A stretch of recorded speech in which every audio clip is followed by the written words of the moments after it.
Hay nako, sa init talaga ng panahon, yes, pre, no? Ang dami-dami nating mga sinasabi nila. Nakikita ko to sa FB, sa Facebook na maraming mga gumagawa ng ganitong mga malulupit na mga teknik. Alam mo kung ano yon? Yung nagpiprito sa gitna ng kalsada.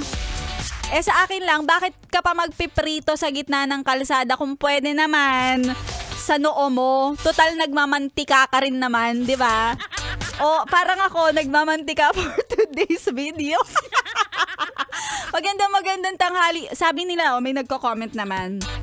O, wala pa nagko-comment. Iniintay ko lang yung comment na may magsasabi, maganda ka pa rin kahit nagmamantika. Hoy! Bakit may pag-focus sa mukha? Tama lang yung nag-mobile ako ngayon pero umi-epal pa to si Kia Joshua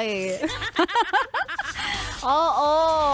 Nako, ganun talaga. Diyan natin makikita ang totoong glass skin. Glass skin. Ay, nako.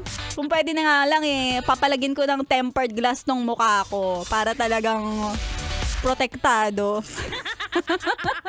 Magandang hapon sa inyong lahat. Nakatutok pa rin kayo sa 101.1 Yes FM. At syempre si Maria Morena.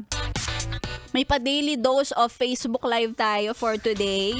Dahil live na live tayo on Yes FM Manila. At live on air, syempre. Kaya dahil dyan, batiin natin yung mga buhay na buhay ngayong tag-init. Mga pinrito.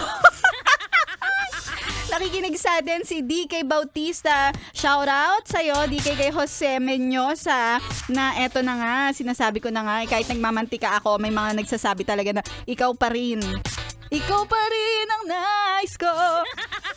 Si Edmond Raba, si Robert, si Randy, ang mga nakatutok, pati na rin ang mga minamahal nating mga tindera dyan sa Libertad Palengke. Dati pinapadala nyo ako ng prutas. Ano na ngayon? Ano na? Ay nako. Pero, since ngayon ay summer, yes friend, gumawa ka ng mga paraan para maibsan ang init na nararamdaman. So kung ako sa'yo, medyo makipag-cold ka muna. Makipag-cold? Medyo cold muna ang treatment nyo ng jowa mo. Para maramdaman mo talaga yung lamig.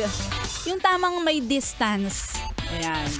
Diba, kahit naman na hindi na natin masyadong nararamdaman yung mga COVID season, meron pa din. Kaya, importante pa rin na pinapractice natin yung social distancing. Ayan, mga yes friend natin na nakikinig. Susunod na si Laika Barista at si Maria Morena. Magpapamantika pa. Konti na lang. Magpiprito na tayo ng itlog sa mukha. Pabati sina Kuya Arthur na driver namin at si Bok na partner ko mula sa Batangas, San Jose. Ayan, maraming salamat sa mga nakatutok sa atin. Tuloy-tuloy lang pakikitutok at pakikitunin dito lang sa stasyong nakaka-young and fresh 101.1 Yes FM. Girl, mama.